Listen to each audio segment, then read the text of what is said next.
Like और subscribe ज़रूर कीजिएगा।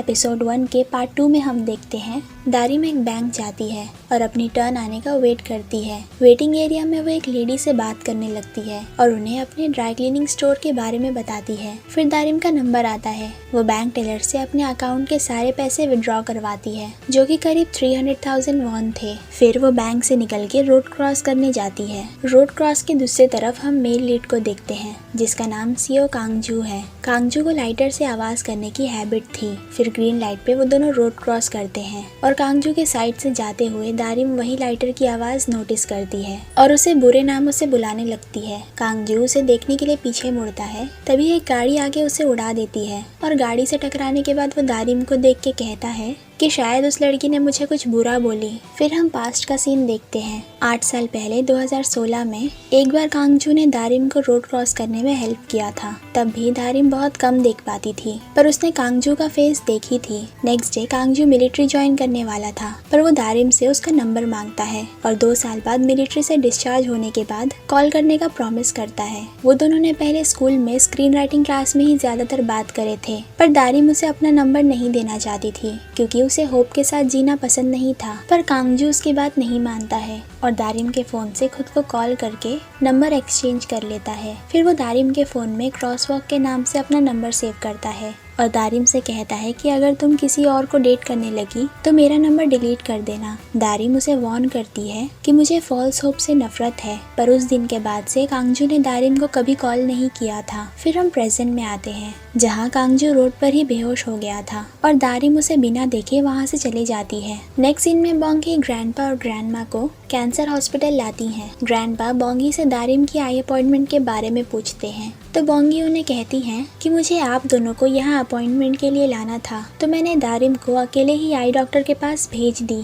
और अभी शॉप को तेवुंग संभाल रहा है। फिर वो लोग लंग कैंसर डिपार्टमेंट में जाते हैं, जहाँ ऑलरेडी काफी भीड़ थी। बोंगी ग्रैंडपा और ग्रैंडमा को वहीं वेट करने कहती है और खुद चेकिंग करने चले जाती हैं। फिर ग्रैंडपा ग्रैंडमा को हाथ पकड़ने कहते हैं ताकि वो कहीं टकरा के गिर ना जाए, क्योंकि वो दोनों और बीमार होकर बोंगी को परेशान नहीं करना चाहते थे। फिर वेटिंग एरिया में कुछ सीट्स खाली होती है, तो ग्रैंडपा ग्रैंडमा का हाथ छोड़ के भाग के सीट पे बैठने जाते हैं। फिर ग्रैंडमा भी सीट पे बैठती हैं और वो दोनों बोंगी के लिए भी सीट देखने लगते हैं। फिर ग्रैंडपा कहते हैं कि हमारी डॉटर इन लॉ 60 इयर्स की होने वाली है। ग्रैंडमा कहती है कि ज्यादातर डॉटर्स अपने पेरेंट्स का ध्यान रखती हैं, पर हमारी डॉटर तो किसी काम की नहीं है। नेक्स्ट सीन में हम मियोन को देखते हैं, जो कि अपने बेटे शिन को एलिमेंट्री स्कूल में लेने जाती है। शिन अपनी मॉम से अपसेट रहता है। मियोन उसे टैक्सी से चलने कहती है, पर शिन बिना कुछ बोले बस में बैठ जाता है। मियोन उससे पूछती है, क्या तुम ग्रैंड पेरेंट्स से मिलने जा रहे हो? क्या तुम उन्हें सब बता दोगे? वो दोनों इस एज में स्ट्रेस हैंडल नहीं कर पाएंगे, तो हम बाद में वहाँ जाएंगे। पर शिन कुछ भी जवाब नहीं देता है। फिर मियोन ग्रैंड पेरेंट्स की सारी बीमारी काउंट करने लगती है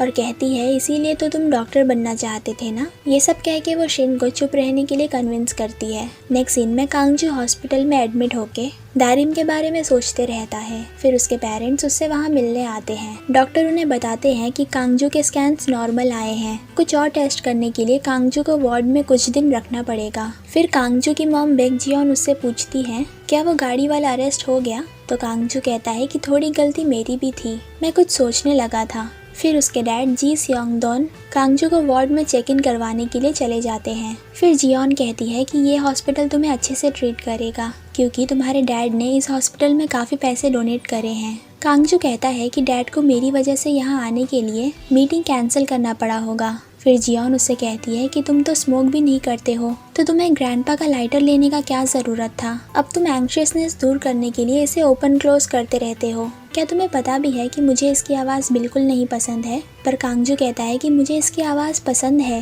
फिर जियोन भी उस लाइटर को एक बार ट्राई करती है और कांगजू से कहती है कि तुम कितने वीक हो, पर तुम्हारे ग्रैंडपा कितने ब्रेव थे। तुम्हें अपनी फादर की कंपनी लेने के लिए स्ट्रांग बनना होगा। नेक्स्ट सीन में हॉस्पिटल में डॉक्टर ग्रैंडपा को गुड न्यूज़ देते हैं हैं कि आपका लंग कैंसर ठीक हो चुका है। फिर वो कहते हैं कि सर्जरी में आपके लंग्स का कुछ पीस निकालना पड़ा था, तो आप खुद को जल्दी एग्जॉस्ट मत कीजिएगा। ये न्यूज़ सुन के वो लोग बहुत खुश हो जाते हैं। फिर बोंगी रिसेप्शन पे बिल पे करने जाती है। उसी रिसेप्शन पे कांगजू के डैड भी कांगजू को वार्ड में चेक इन करवाने आते हैं। बोंगी अपना बिल 6 महीने के इंस्टॉलमेंट में पे करती है। वहीं सियोंगदोन सबसे बड़ा VIP रूम बुक करता है। बोंगी बिल देख के सोचते रहती है कि फीस कितनी बढ़ गई है। हम तो एक शर्ट क्लीन करने का पिछले 20 साल से 3000 वॉन ही ले रहे हैं।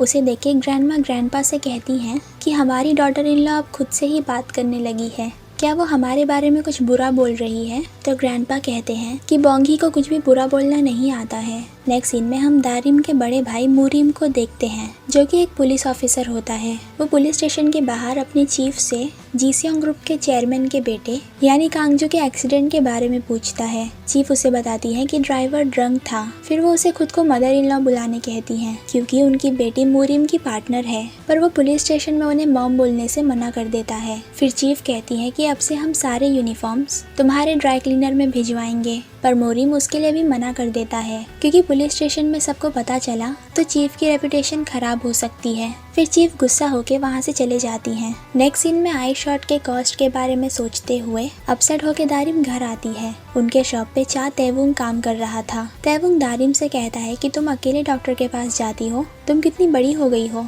दारिम कहती है कि मैं 30 साल की हो चुकी हूँ अब। फिर तेवुंग को एक कस्टमर के कपड़े में लॉटरी का स्क्रैच कार्ड मिलता है, तो वो उसे बास्केट में रख देता है। दारिम उसे बताती है कि कल मुझे भी एक लॉटरी का टिकट एक कस्टमर के कोर्ट में मिला था। फिर तेवुंग दारिम से पूछता है कि डॉक्टर ने क्या कही आज। दारिम कहती है कि सब सेम था और तेवुंग को आई शॉट के बारे में नहीं बताती है। फिर दारिम कस्टमर के लॉटरी टिकट को देख के पूछती है इसमें जीतने का क्या चांसेस होता है, तो तेवुंग उसे अपना खरीदा हुआ लॉटरी का टिकट देता है और कहता है कि आजकल सब इसे स्क्रैच कर रहे हैं, तो हमें भी अपना लक ट्राई करना चाहिए। अगर ये लॉटरी हम जीत जाते हैं तो तुम सारे पैसे रख सकती हो, जो कि टैक्सेस के बाद करीब 800 मिलियन वॉन होंगे। इतने ही पैसे दारिम को सर्जरी के लिए भी चाहिए थे।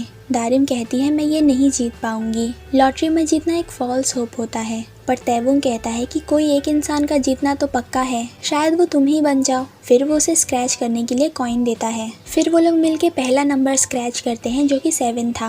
फिर तेवुंग उससे कहता है कि बाकी 6 नंबर में से एक भी 7 नंबर होगा तो तुम जीत जाओगी। फिर दारिम एक एक करके सारे नंबर स्क्रैच करना शुरू करती है। तभी बोंगी वहाँ आके ये सब देखती हैं और तेवुंग को मार के कहती हैं कि दारिम को ये सब मत सिखाया करो। दारिम अभी तक 5 नंबर स्क्रैच कर चुकी होती है। बोंगी दारिम से लॉटरी टिकट ले लेती है और कहती है इसे स्क्रैच करने का कोई फायदा नहीं है। दारिम अपना लॉटरी टिकट वापस मांगती है और कहती है शायद मैं 800 मिलियन वॉन जीत जाऊंगी। बोंगी उसे हार्डवर्क करके पैसे सेव करने कहती हैं। फिर वो तेवुंग से कहती हैं कि तुम यहाँ काम करके सिर्फ 1.2 मिलियन वॉन ही कमा पाते हो और बहुत मुश्किल से रूफटॉप यूनिट का रेंट पे कर पाते हो। दारिम चिल्ला के अपना लॉटरी टिकट वापस मांगती है, तो बोंगी उसे लॉटरी टिकट वापस दे देती है। फिर वो तीनों लास्ट नंबर को स्क्रैच होते हुए देखते हैं, पर वो भी 7 नहीं निकलता है, यानी वो लोग लॉटरी नहीं जीतते हैं। सब अपसेट हो जाते हैं और बोंगी कहती है कि यही हमारा लक है। दारिम अपनी मॉम को बताती है कि मुझे भूख लगी है, तो बोंगी पूछती है कि डॉक्टर ने क्या कही आज, तो दारिम बिना जवाब दिए खाना मांगती है। बोंगी पूछती है कि तुम्हें क्या चाहिए। यहाँ एपिसोड 1 खत्म होता है।